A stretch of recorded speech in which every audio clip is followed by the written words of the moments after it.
নমস্কাৰ বন্ধু বান্ধৱীসকল, পুনৰবাৰ স্বাগতম জনাইছোঁ আমাৰ এই ইউটিউব চেনেলটোলৈ। বন্ধু বান্ধৱীসকল, আসাম ডাইৰেক্ট ৰিক্ৰুইটমেণ্টৰ দ্বিতীয়টো পৰীক্ষা অহা ৰবিবাৰে হ'ব, মানে 29 তাৰিখে হ'ব।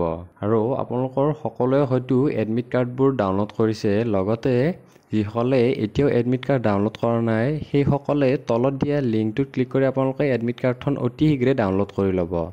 এতিয়া মেইন কথাটো যে আজিৰ ভিডিঅ'ত আমি আলোচনা কৰিম আপোনালোকে এইবাৰ এক্সাম দিব গ'লে কি কি ডকুমেণ্টছ লগত লৈ যাব পাৰিব, লগতে আপোনালোকে কেনেকুৱা ধৰণৰ ড্ৰেছ পাতি পৰিধান কৰিব, আৰু সকলোৰে কনফিউজন থকা কুৱেশ্যনটো যে এইবাৰ আপোনালোকে কুৱেশ্যন পেপাৰখন ঘৰত লৈ আহিব পাৰিবনে নোৱাৰে, সেই সকলো কথা আজিৰ এই ভিডিঅ'ত আমি ডিটেইলত আলোচনা কৰিম। আপোনালোকে শেষলৈ ভিডিঅ'টো চাই থাকিব।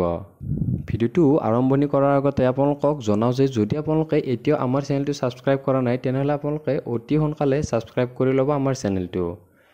তেনেহ'লে বন্ধু বান্ধৱীসকল, পলম নকৰাকৈ আজিৰ ভিডিঅ'টো আমি আৰম্ভ কৰোঁ। এই গোটেইখিনি কথা উল্লেখ কৰি আপোনালোকৰ এখন ন'টিচ ৰিলিজ কৰিছে, আৰু এই ন'টিচখন আজিয়ে ৰিলিজ কৰিছে। ইয়াত লিখা আছে যে যিসকলে 29 তাৰিখে এক্সামটো দিব, মানে আপোনালোকৰ ক্লাছ 3 মানে গ্ৰেড 3 যি এক্সামটো হ'ব, দ্বিতীয়টো এক্সাম হ'ব ADAR-ৰ, তাৰ বিভিন্ন ধৰণৰ ইনষ্ট্ৰাকশ্যনবোৰ লিখাই আছে ইয়াত। প্ৰথমটো পইণ্টত উল্লেখ কৰিছে যে যিখন আপোনালোকক OMR এনচাৰ শ্বীটখন দিব, তাত আপোনালোকে প্ৰথমতে চেক কৰিব যে আপোনালোকৰ সেইখন OMR শ্বীট হয়নে নহয়, যিহেতু ৰোল নম্বৰটো আপোনালোকৰ লিখাই থাকিব।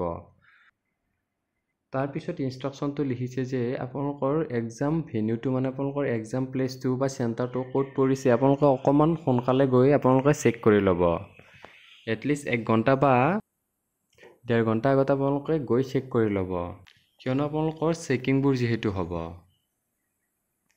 ইয়াৰ পিছত লিখা আছে আপোনালোকৰ সোনকালে চেকিংবোৰ হ'বৰ বাবে আপোনালোকে কেনেকুৱা ধৰণৰ ড্ৰেছ পিন্ধিব লাগে। ইয়াত লিখা আছে আপোনালোকে হাফ আপোনালোকে টি চাৰ্টবিলাক পিন্ধিব, লগতে আপোনালোকে জোতাৰ সলনি চেণ্ডেল পিন্ধি যাব আপোনালোকক নিৰ্দেশ দিছে। ইয়াৰ পিছত পইণ্টটো উল্লেখ কৰিছে যে এডমিট কাৰ্ডখন আপোনালোকে ছেবাৰ অফিচিয়েল ৱেবছাইটৰ পৰা ডাউনলোড কৰিব আৰু A4 সাইজ পেপাৰত প্ৰিণ্ট আউট কৰিব, আৰু আইডেণ্টি প্ৰুফ হিচাপত Aadhaar card, PAN card, driving licence বা ভোটাৰ ID যিকোনো এখন হ'লে হ'ব, আৰু অৰিজিনেল লৈ যাব। ইয়াৰ পিছত লিখিছে যে ব্লু বা ব্লেক পেনহে আপোনালোকে ব্যৱহাৰ কৰিব, আৰু আপোনালোকৰ এইটো বল পেন হ'ব লাগিব, আৰু plastic cards like credit card, debit card আপোনালোকে লগত লৈ যাব পাৰিব, আৰু যিখিনি দৰকাৰী কেছ নিব পাৰিব সেইখিনিয়ে নিব পাৰিব। আৰু যদি PWBD কেটাগৰীৰ আণ্ডাৰত আহে, তেনেহ'লে নিশ্চিতভাৱে আপোনালোকে সেই ধৰণৰ চাৰ্টিফিকেট লগত লৈ যাব লাগিব, আৰু পানী বটল লগত লৈ যাব লাগিব, কিন্তু লেবেলখন থাকিব নোৱাৰে। ইয়াৰ পিছত মেইন কুৱেশ্যনটো যে আপোনালোকে এইবাৰ কুৱেশ্যন পেপাৰখন লগত লৈ আহিব পাৰিবনে নোৱাৰে।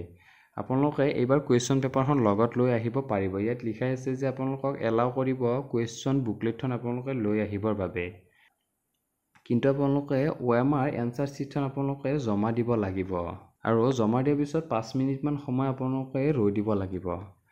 তেনেহ'লে বন্ধু বান্ধৱীসকল, এইখনেই আছিল ন'টিচ, আৰু আপোনালোকৰ যদি কিবা কনফিউজন আছে তলত কমেণ্ট কৰি সুধিব। সকলোকে শুভেচ্ছা জ্ঞাপন কৰিলোঁ যাতে এক্সামটো ভাল হয়, আৰু যদি কিবা কনফিউজন থাকে কমেণ্ট কৰি জনাব। যদি ভিডিঅ'টো সহায়ক হৈছে নিশ্চয়কৈ লাইক কৰিব বুলি আশা কৰিলোঁ। তেনেহ'লে বন্ধু বান্ধৱীসকল, আজিলৈ ভিডিঅ'টো ইমানখিনি আছিল। পুনৰবাৰ আপোনালোকক নতুন ভিডিঅ' এটাৰ সৈতে নতুন ইনফৰমেশ্যনৰ সৈতে লগ পাম। আজিলৈ ইমানেই, ধন্যবাদ। জয় অসম।